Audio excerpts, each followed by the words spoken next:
Hey guys, welcome back to my channel. Alright, let's get back into it. There's the gold lady again. She's all over the board. There was a figure of her in that stash by the Mad Hunter painting, right? Oh, yeah. So maybe all of this is related to what we found in there. Okay. Oh, interesting. So yeah, the stuff that we found in there. So the cruel parents kept her locked away in their musty palace. Hey, I can move the piece next to the gold lady. All these pictures. They look like images from Marianne's life before Delos, don't they? Well, some of them do anyway. Maybe that's it then. We need to figure out which ones are real? Huh.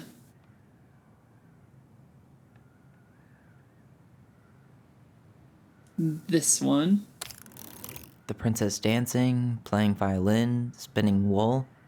I guess this is stuff she did for fun? Notice how unhappy she looks in all these pictures? I don't think she was having any fun.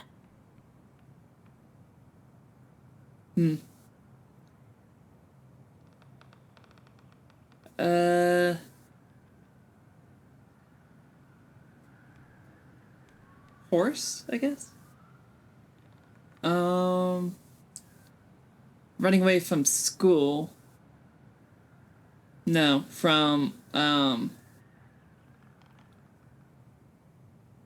not medicine, engineering. The wise princess looks like she's trying to run away. And she's being watched by the gold lady. So, what's down here?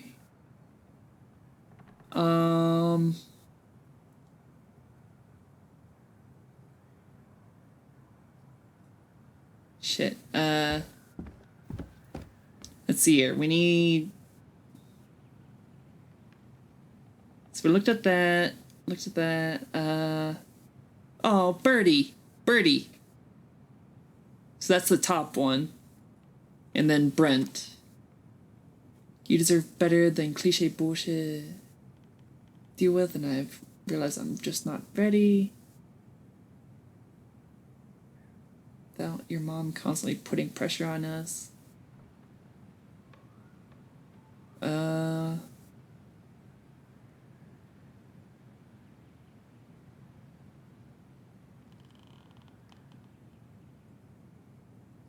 So, Could this guy have been any more cryptic? I You guess... think the guy with her is Brent?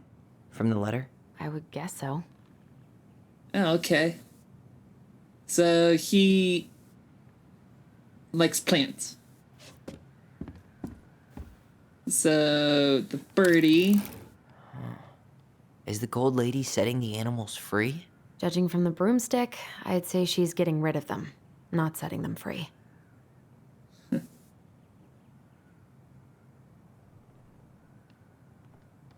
Not a blacksmith, not a knight, a painter, or this one? What's the gold lady doing? Whispering something into someone's ear behind the princess's back?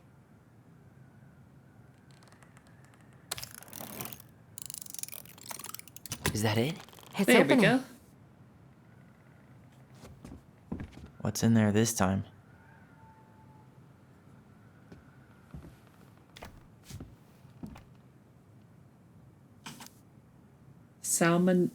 Salmonberry Park, Kodiak Island, Eco Village Arts Workshop.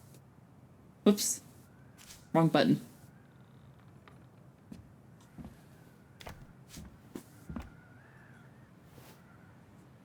Salmonberry Park. Huh. Is that some kind of commune? Looks like it. So weird to imagine her living in a community like that. With, other people. The weirdest part is how they all seem to love her. Where was prom queen Marianne when the whole town was turning on us? From the good people of Salmonberry Park, Kodiak Island, June 1992. Don't be a stranger. Keep on looking for those answers to the questions in your heart to which you're blind. Smiley face, Shelley. We miss you already, so Seoul and Bronwyn. Sorry we're losing you to modern civilization. We'll miss you, your positive attitude, and your adventurous spirit. Also, your wild edibles picking skills. Haha. Pretty Marcus. Bon voyage, Marianne. Rick. Marianne, you had the warmest, most beautiful aura, and I know you'll keep on shining wherever you land. Peace and blessings, Jarita. Thanks for being our little ray of sunshine. Godspeed, Kabot and Wadi. I like your pictures. Love, Kamada. Aww. So this is where she ran to? So that's our house. Is that Carol? Yeah, and Sam. Look at him. He's so young and happy. Wow. She worked for a watchmaker in Juneau before she moved to Delos. No wonder she was so handy. T stands for time clock repair. Marianne. Gross earnings, 2,500. Nice.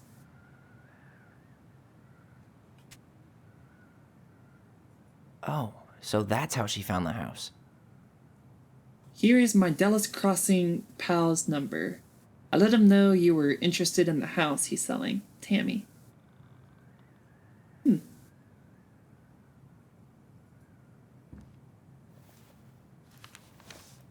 Her father. Marianne, I hope this letter finds you, but since you didn't leave any contact information, I will have to send it to your aunt and hope for the best. I am writing to inform you that your mother passed away last week. We just had her funeral reception. The house has been filled with people all day. Friends, family, colleagues, and church members. It's now 11 p.m., and I'm sitting alone at the kitchen table, surrounded by dozens of trays of food, flowers, and sympathy cards. Your cousin Heidi brought in a beautiful photo album full of our holiday pictures in the corner. You're there in all of them, but you weren't here today. We haven't heard from you in 4 years and can only hope you made it to Alaska or wherever you are, and that you and your child are both safe. Your mother had been sick and depressed for years, and you can imagine why. The pain of being shunned by her own daughter, knowing she would never get to see her grandchild grow up. It spread through her body like cancer and consumed her completely. Wow. Wow, you're really doing this, Dad? You're really going here? You're really okay, Dad. All this suffering simply because you ran away like a temperamental little girl instead of accepting her help when you got pregnant out of wedlock after dropping out of college and without a penny to your name. She only stepped up to help because she knew you weren't ready to raise a child properly, Marianne. A mother's duty doesn't end when her children leave home. God, this Dad, I wanna... I want to write a very strongly worded letter to this dad. And more. I want to do so much more. Now that you're a mother yourself, I hope you will begin to understand that good parenting isn't about coddling children. It's about providing for them and shaping them into the people they're supposed to become, whether they like it or not. I won't trouble you again. You've made your intentions clear. I just thought you should know. Dad. Great.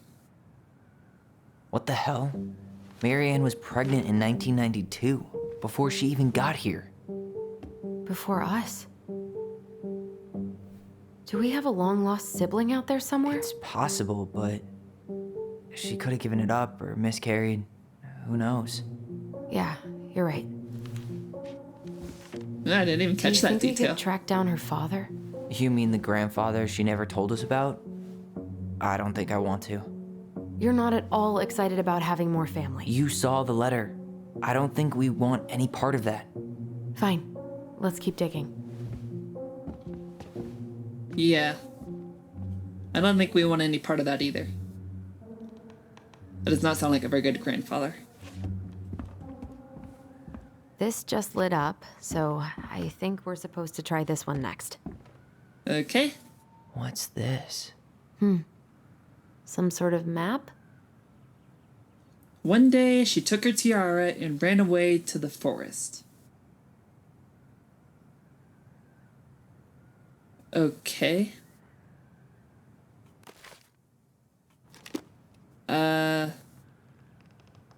Huh.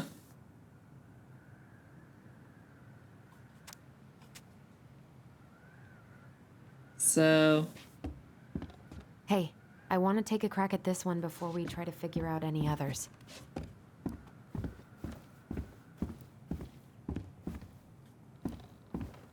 what do we do here? What's that plant thing on top? Oh, those are definitely salmonberry flowers. Hey, that degree in outdoor studies is paying off. This looks like a dinner party with the old bear and the very old beaver.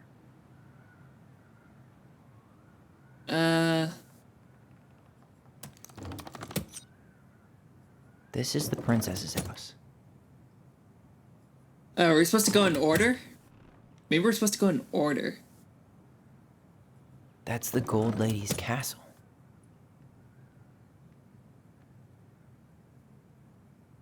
No. This looks like a dinner party with the old bear and the very old beaver.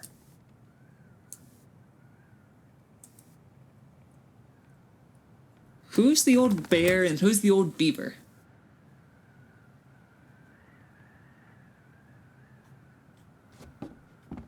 Hang on.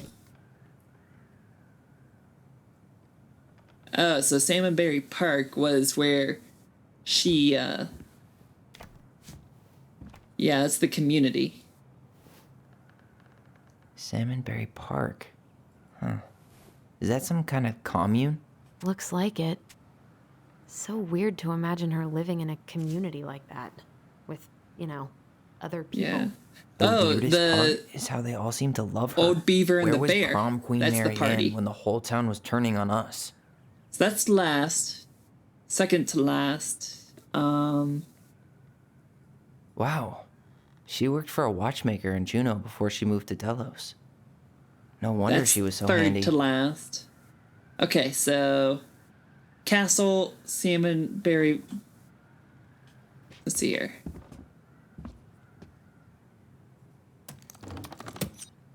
Deselect that. That's the gold lady's castle. What's that plant thing on top? Oh, those are definitely salmonberry flowers. And then Hey, Some that. sort of clock.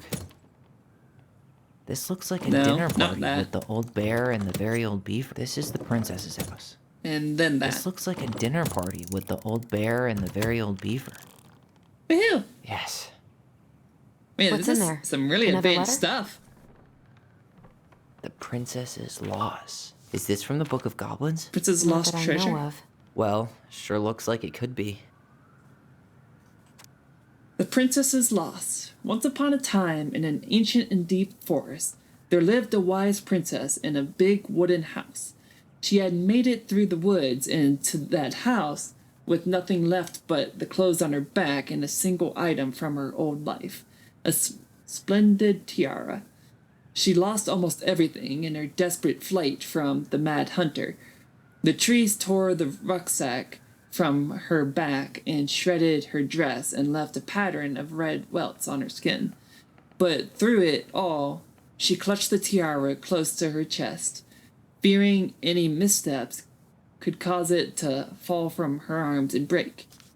The tiara had its own spot in the big wooden house, a pillow near the window, where sun would catch on its surface to shine and wink.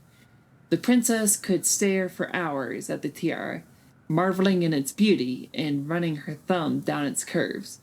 Every morning she would wake and she would tend to it, polishing its every surface to be sure it's shone as brightly as it possibly could. Then she would pluck it up, place it up on her head, and walk the woods, feeling somehow more complete. Because what, after all, was a princess without a crown? Every night she would place it upon its pillow, give it a quick kiss, and go to bed. On her way, she would pause and glance back to be sure it was still there. She hated to be separated from it, but she knew it was safest on the pillow while she slept.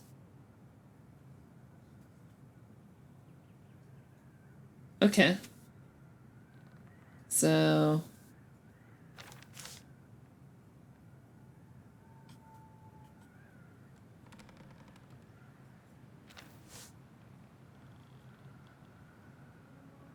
And that was how the princess lost her most precious treasure and her title. That was the story she read us that night. God, it makes sense now. Yeah, she got pregnant.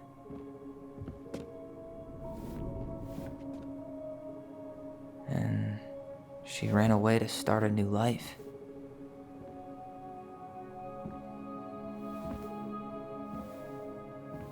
And then she made her way to Delos Crossing, where she was finally happy.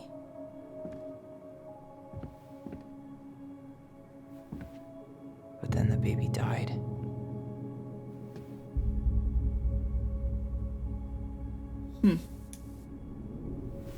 I can't even imagine how she must have felt. She left everything behind, built a whole new life for him. And then he was just gone. Oh. I guess having us helps her move on. But when it looked like we were gonna be taken away, she snapped. She just couldn't lose any more children. It really wasn't anything we did. I don't know what I'm supposed to do with all this. I don't either, but all I wanted was to understand what happened to her. And now I do. Yeah. But we still haven't seen what's in that chest. Nope. We're going to, though. Okay, so how do we open it? The princess lost her most precious treasure. That's why it all happened. I still can't wrap my head around it.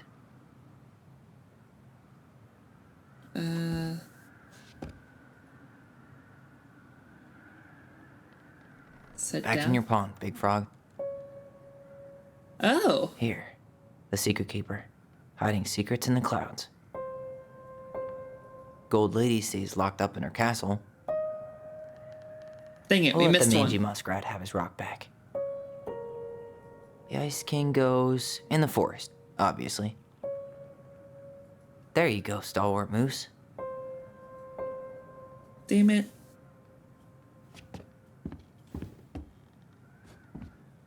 I didn't know this was gonna be a thing. Crafty goblins go here. I thought they were just like meaningless collectibles. That's the pious pelican spot.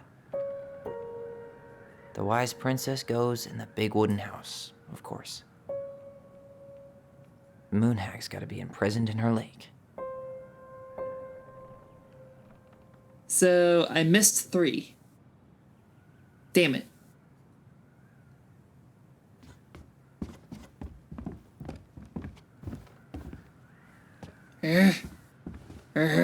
It's gonna bug me. I want to know what would happen if I had done all that. Why don't we solve this one first? All right, should be easy enough. So... Oh, I recognize that symbol. So what's the order? It's... So... Yeah, that red is L. Yellow is O. Orange is E.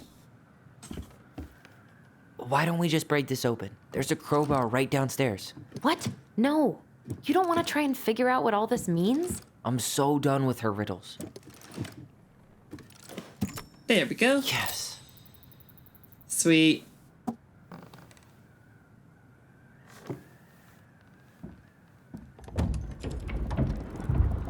What's going on?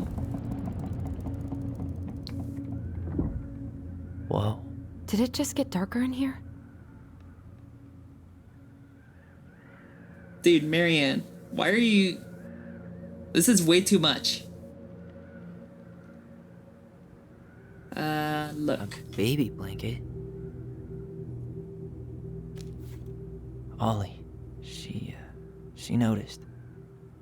Uh-huh. Dear Allison and Ollie. I was her son. We write stories to understand and be understood. But what good is a story without a first act? I'm sorry I kept mine from you for so long. All my love, goblins. Why does she have a photo of that tree locked in here? There's something over there. Is that where the baby is buried? Is that... Leo Ronan.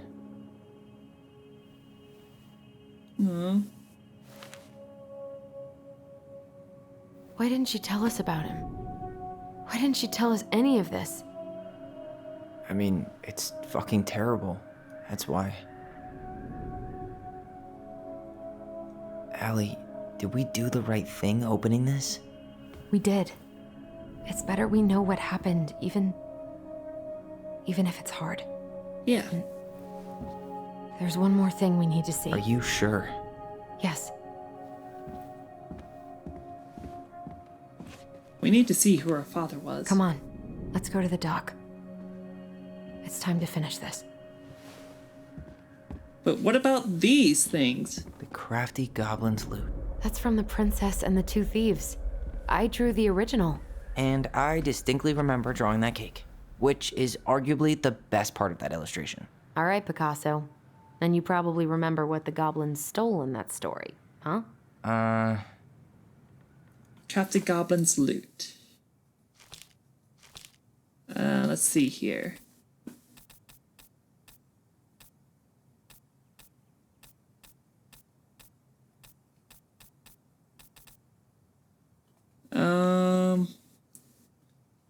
See here. Karn their voice, the pelican, the goblins trick the mad hunter, loses the bear's paws, princess makes new friends, the princess and the two thieves. That might be it.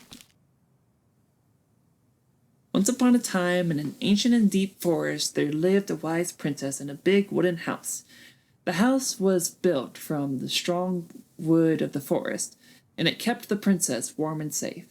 The princess was not a native of the forest, but she never spoke about where she had come from, for it made her cry. She did not have many friends, but that was how she liked it. The forest was big, and the deep and many paths led to her house, but not many visitors passed by.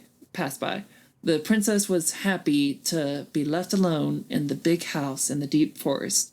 She knew that the forest would provide for her, but that is, generosity had to be respected, so she only took what she needed.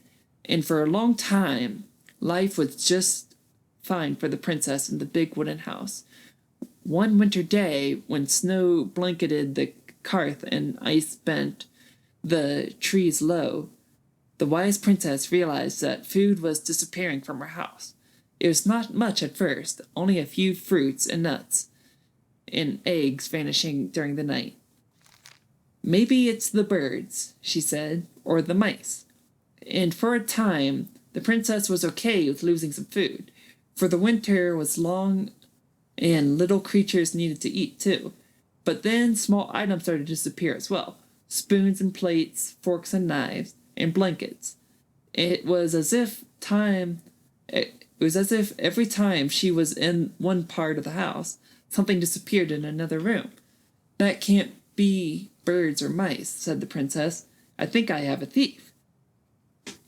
So she went outside to look for traces in the snow and noises in the wind, but there was nothing to be found, nor to be heard. That's strange, said the princess. Maybe the thief is hiding inside my house. For many days she hunted, looking behind the curtains and under the bed, in the attic, in the chimney, behind the poles, and under the carpets, but she found nothing. As she searched, food kept on disappearing night after night. I will make a cake, frowned the princess. A big cake, with every egg and fruit and nut I still have, so that I only have one thing to keep my eye on. She spent the whole day making the cake, and using everything she had left. The cake she made was so big she could hardly carry it. If I manage to protect the cake, I'll be able to survive the long winter, she said. So she added a lock to the oven, and she kept the big cake safe inside. But the next morning, the lock had been opened, and the cake had disappeared. At first, the princess cried, but because the cake was the last of her food until the snow melted. But then she noticed 2 tiny trails of feet in the spilled floor, and she followed the tracks to a hidden hatch in the floorboards. This is how the princess realized the 2 tiny thieves were living under the wooden house, right below her feet. Oh. Okay, so they stole food, they stole a cake, and they stole silverware. Yes. Steal Maybe food. they took some of the princess's fruit? Eggs. They stole her eggs. I'm pretty sure they stole some eggs. They stole that. What if they took some spoons? There That's we go. it. I always wondered where that drawing went. She said it was her favorite, and then one day it just disappeared. You're the best mom in the world. The prettiest princess. Uh-huh.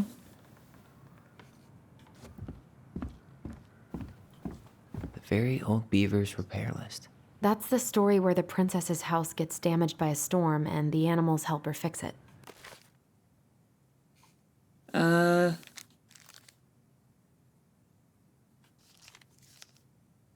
bear's big paws. The moon hag loses her name. Not that one. Helps her friends. Pelican helps her friends?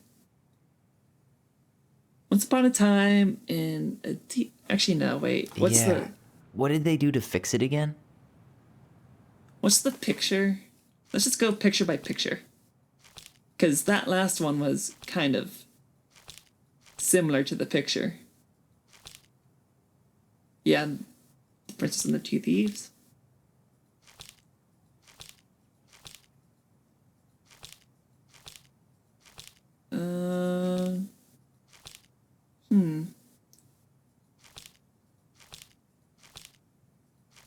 I guess it must be this one then. Hang on, let me see the index. Bear's big paw. It's gotta be the Pelican helps her friends, but I thought the bear was Sam. The goblins earn their voice. The big frog is surprised. The goblins save the old beaver. The goblins irritate the Ice King. The Pelican forgives the goblins. The goblins meet the Ice Troll. The goblins trick the muskrat. The moose teaches the goblins. The mad hunter gets his hand back. So let me see. I don't know.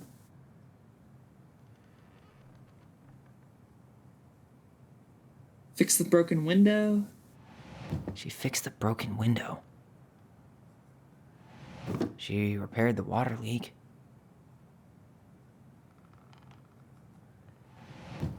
She fixed the roof shingles. She fixed the planks that were blown off the walls. She turned the power back on. She slapped the post with her tail to right it. Nope, that's not it. Wait. Or not. Maybe not. Wait. Or not. Wait. Okay, so it's all undone.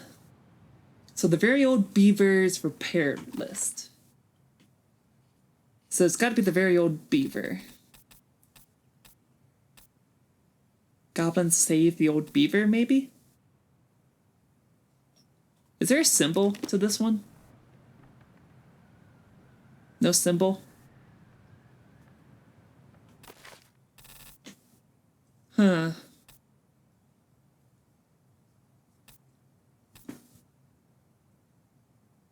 It's gotta be the goblins save the old beaver?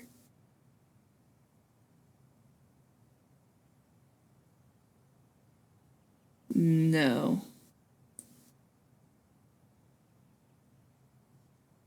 Huh. Let me just start here and go back.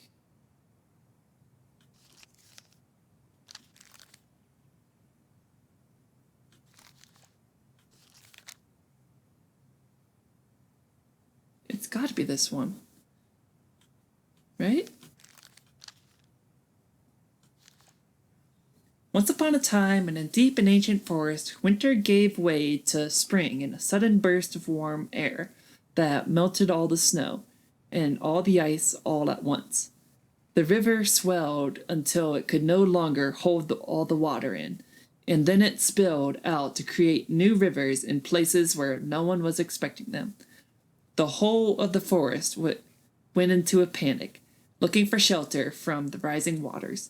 The very old beaver had been working on her dam when one of those new rivers came rushing right at her.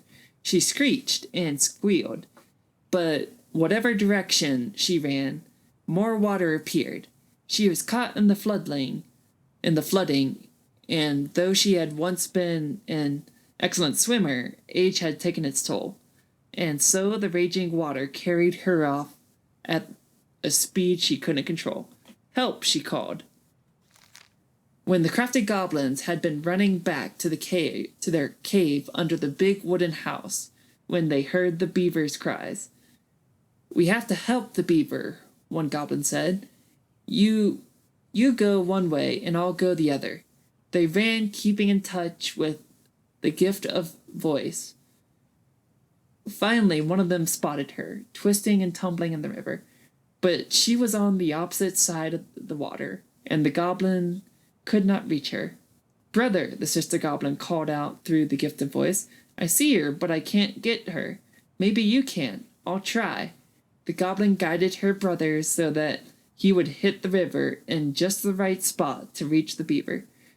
The plan worked, and so the second goblin appeared in just the right spot. "Beaver," he shouted, holding out a branch. "Grab a hold of this." The beaver grabbed it, but in panic she pulled the goblin in two. "No," cried his sister.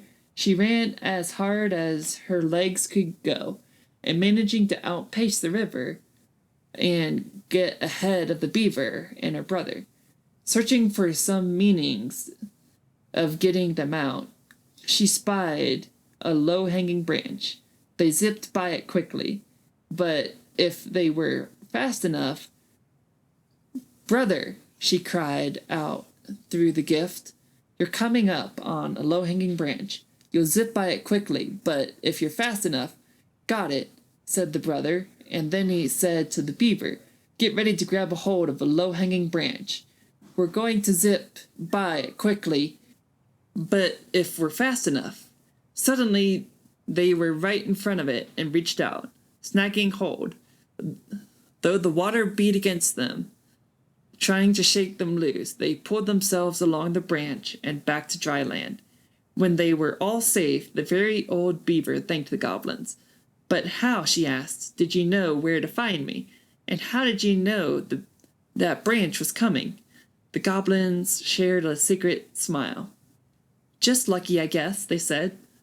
And that is how the goblins saved the very old beaver from the flooding river, and how she never knew how they did it.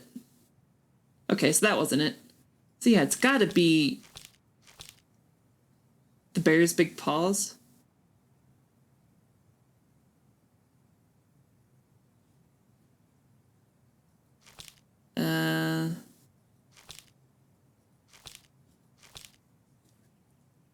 Pelican helps her friends. Once upon a time, in a deep and ancient forest, an Carly winter storm blanketed everything in snow.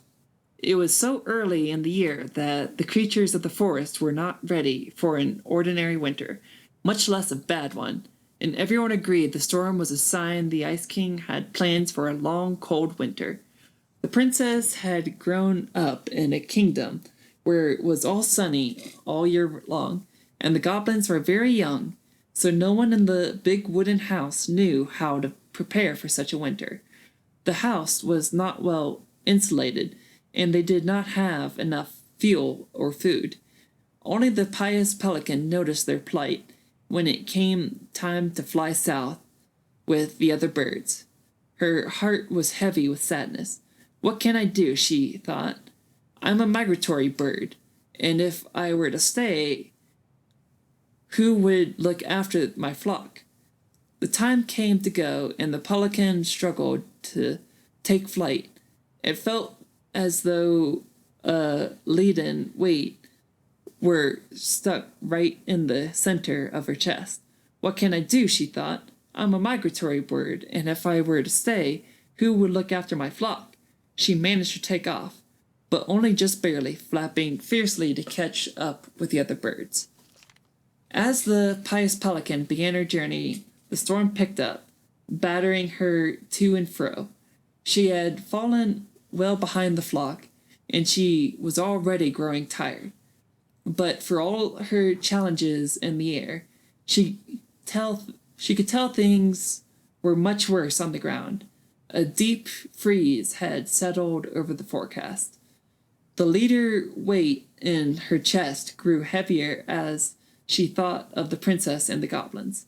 What can I do? She thought. I'm a migratory bird, and if I were to stay, who would look after my flock? The storm intensified, and the pelican was in total whiteout. She knew she should have despaired, but all she could feel was the weight, which had grown and grown until she thought she might drop out of the sky. She had felt called to help the princess and the goblins, but she had ignored it. I should have stayed, she thought. It was the right thing to do, and now I'm lost, with no way to make it right. Suddenly she was plucked from the sky and deposited in the hall of the Ice King. Pelican, he said, you were flying in circles around my mountain. I was lost, she said, weighted down by the weight of guilt in my heart. The Ice King stared at her sagely. Is it guilt or is it something else? Open your beak. He reached down inside of her, pulling out a glowing stone. The pious pelican was surprised at how it filled her with warmth, chasing away cold and her doubt. You know what you must do, said the Ice King. The pious pelican flew straight to the big wooden house. Snow had already blown in through its many cracks, and the ice crept across the floodboards. She found the princess and the goblins huddled in front of the quiet hearth, nearly frozen solid. No, she cried, and then suddenly placed the stone in the princess's lap. The warmth of it spread through the whole of the house, melting all that it had frozen. The princess threw her arms around the pelican's chest, and the goblins clung to her legs. Thank you, they cried. You're welcome, said the pelican, smiling in deep satisfaction. What is that? Asked the princess, staring at the wonderful stone. At first, said the pelican, I thought it was my guilt. But when the Ice King pulled it out of me, I realized it was something much more powerful. Just then, the storm broke, and the skies cleared. The pelican filled the big wooden house's larder with food from her beak, and then she took to the skies, lightened by the knowledge that through her charity, everyone in the big wooden house would be warm and fed until spring. And that is the story of how the pious pelican saved the wise princess and the crafty goblins from the long winter. Okay, so that wasn't it either.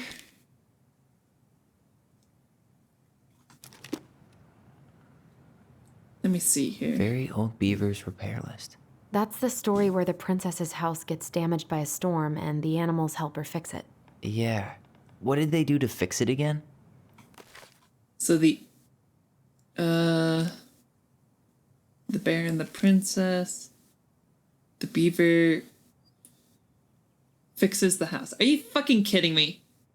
I missed this one? Are you fucking kidding me? Okay. Once upon a time, in an ancient and deep forest, there lived a wise princess in a big wooden house. One night, a particularly violent storm shook the house. It shook the shingles on the roof and the planks in the walls. It even shook the beams on which the house stood, blowing the whole thing near to the ground. The princess hid in a closet, fearing the house would come down on her as she slept. In the morning, the house was still standing, but it was badly damaged. The storm had blown shingles off the roof and planks off the walls, even bent a post upon which the house stood. The first two things she could fix, but the last concerned her. What will I do? Despaired the wise princess. For though she knew many things, she did not know how to fix the big wooden house. Just then, the old bear came by to see if the princess had any trouble in the storm. When he found her nailing planks back into place, he said, "Stop, princess, let me do that for you." "I'm happy to do it," said the princess, "but if you want to help with the roof, you may."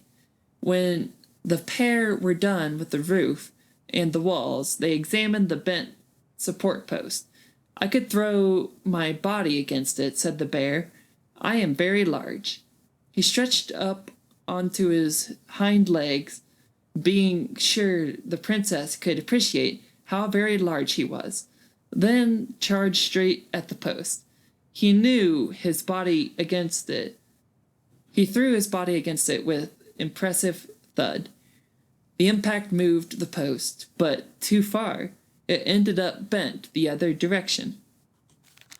The wise princess decided more precision was needed. She thought then of the very old beaver, who kept an excellently crafted dam. Perhaps she can help. She went looking for the very old beaver and found the industrious animal hard at work, slapping down mud on a part of her dam that had been blown apart in the storm. Most of the structure was unharmed because the beaver was very good at building things. The princess knew she had come to the right place. "Beaver," she said, "my house was damaged in the storm. Would you help me fix it?" "I believe I could do that, yes," said the very old beaver, and she paused at fixing her own den to follow the princess. The very old beaver examined the big wooden house and nodded. "It will be an easy fix," she said, and she set about riding the post with loud slaps of her tail. When she was done, the wise princess stroked the beaver's head. "Thank you, beaver," she said. "The wind blew the shingles off the roof and the planks off the walls and even bent this post. Now, thanks to you, I still have a home." "Think nothing of it," said the very old beaver, who returned to work on her own den once again. That winter, the very old beaver grew ill, very ill. She was not able to fix her den, nor to gather food. The princess found it, and she set about delivering meals to the beaver. She brought stews of corn and beans and baskets full of bark and twigs from the beaver's favorite aspen. One day, the wise princess noticed that the beaver's den had begun to fall apart. She set about fixing it, and though she was not as talented as the very old beaver, the fix kept the creature warm and dry. "Thank you," said the very old beaver. "Of course," said the princess. "You helped me when the storm blew my house near to the ground. Thanks to you, I still have a home, and I am happy to do the same. The princess continued to nurse the old beaver until the day she came to the dam, and the forest was still. No birds sang, no branches rustled, no small things skittered within the underbrush.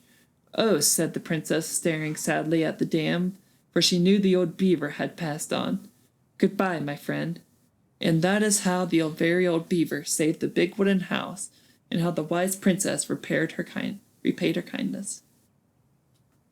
Okay, so fix that. She Fix fixed the that. roof shingles. She slapped the post with her tail to right it. And fix that. She fixed the planks that... All right. Ah, jeez. That must have been rough on Eddie. Yeah, he doesn't really like to talk about her. Dear Marianne, you cover your ears every time I try to have this conversation with you. So I thought I'd have a better chance doing this in a letter. I know you don't like saying goodbye, so I'll keep my melancholic rambling short and sweet. I want to thank you with all my heart for taking care of me for these past few months. I can't even imagine how exhausting it must have been for you to look after a sick old lady when you also have 2 small children at home. I know you want me to keep fighting this disease and hoping for recovery, but it's always been a great strength of mine to know when it's time to let go, and that time has come. I'd like to ask you for one last favor. Please take care of Eddie after I'm gone. My poor boy puts on a brave front ever since his father died, but I know he's in pain. I would have been so much more at peace knowing he still has his family. Maybe he could teach the kids how to fish. He loves spending time with them. Thank you for the warmth and the peace you brought to my life. Give the kids a kiss for me, will you? Carol. Oh, that's so sad. We still have 2 more. The crafty goblin's good deeds. Of course, the goblins had to help out the creatures of the forest to pay off their debt to the pelican. Well, what did they do? You know, I don't really remember. Okay, so we know this one. It's this one. Once upon a time, in a deep and ancient forest, there lived a pair of crafty goblins in a cave below a big wooden house. They lived with a wise princess who shared as much food with them as she was able, but it was never quite enough. This left the goblins hungry, very hungry, always hungry. One day, as they were out foraging for food, the pious pelican landed on a rock and dumped a smorgasbord from her beak, with which the goblins knew was magic and never emptied. There were king crabs in red, blue, and gold and scarlet, veiny blue shrimp, pink shelly scallops, oblong brown clams, purple spiny urchins, and even one prickly red sea cucumber. The food just kept coming. They watched as the pelican ate one clam and then took a nap. Do you think she would mind if we took just a little? Asked one goblin to the other. Her beak never empties. She won't possibly miss a couple of crabs, said the second, licking her lips. They were agreed, and so they crept over, fletched some crabs, and ran. The goblins scarfed the crabs, but when they finished, they found that they were still hungry. She won't miss a handful of shrimp, said one goblin to the other, and the goblin scarfed the shrimp. But when they finished, they found that they were still hungry. Maybe also a few scallops, said one goblin to the other. The goblin scarfed the scallops, but when they were finished, they found that they were still hungry. So they went back for the clams, and then the urchins, and finally even the sea cucumber. Finally, they were not hungry, but there was also nothing left. Just then, the pelican woke up. What happened to my food? She asked. Unable to lie about it, the goblins confessed their crime. The pelican was dismayed, but she was a charitable-hearted bird, and she could tell the crafty goblins were growing little creatures.